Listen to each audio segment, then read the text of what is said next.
Sir Edward Leigh, welcome to the Mediabox. Your report is about modifying the rules of procedure to deal with a serious violation by a member state of its statutory obligations. What sort of things can the Assembly do in the event that somebody does overshoot their obligations, as it were? Well, this is, in a sense, about Russia and not about Russia.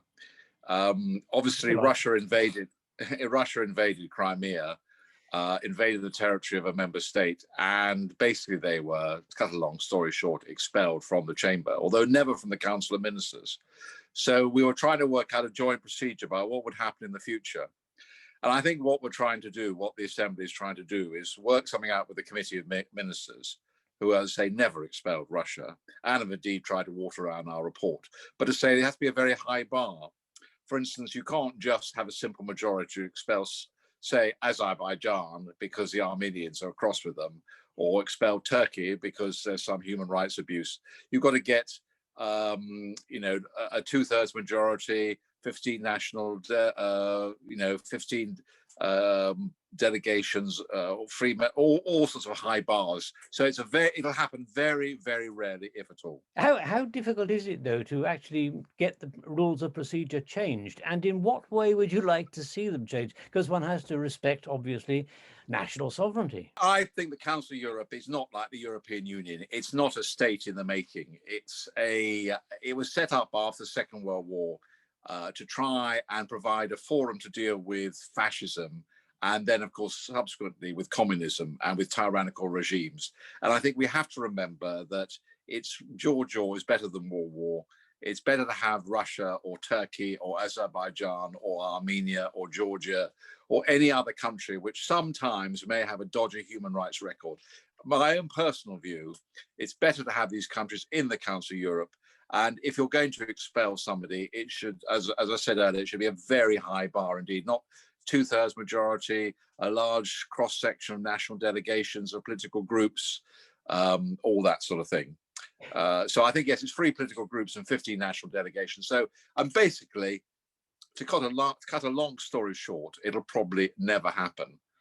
I mean, if you're not going to expel Russia for invading Ukraine, but even that is a very nuanced issue. After all, as far as many Russians are concerned, Crimea is Russian and was Russian until Khrushchev signed it away with a decree, a stroke of his pen in 1956. So, I think for the Council of Europe to get involved in all these issues and start expelling people is not going to happen. But we have laid down a procedure. It is there. It can be used in extreme circumstances.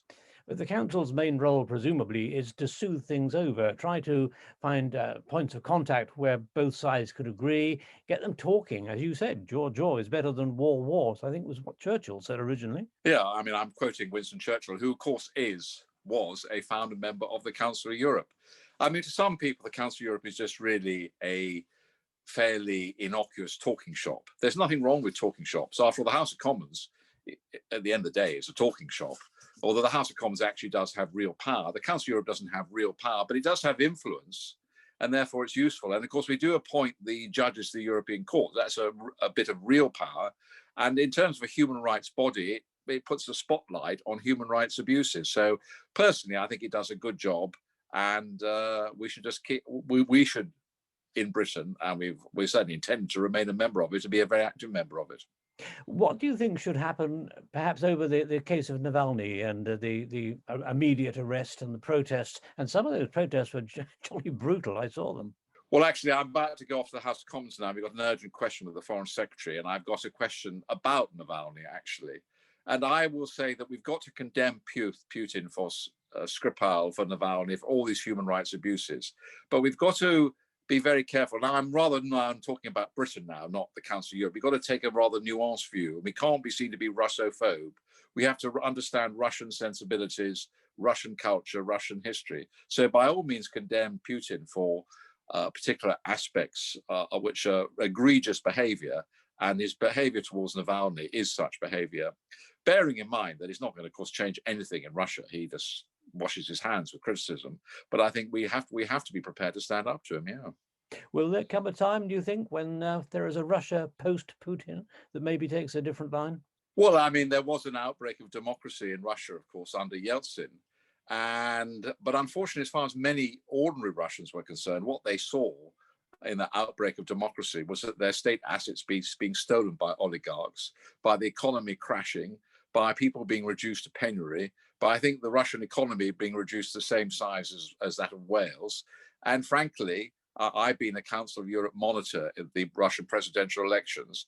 And people may not like this, but there's no doubt that although he, abused his position by ensuring he got dominance in the media and everything, he did win these elections fair and square. Actually, Putin was and probably is quite popular because he provides stability. So I think it's a very nuanced position. I think we should be very careful in the West not trying to impose our standards on Russia, because I think they quite rightly feel aggrieved by that sort of attitude. Sir Edward Leigh, thank you very much indeed for joining me. Thank you for your interview. Nice to see you. Cheers. Bye-bye. Thank you. Bye-bye. Bye.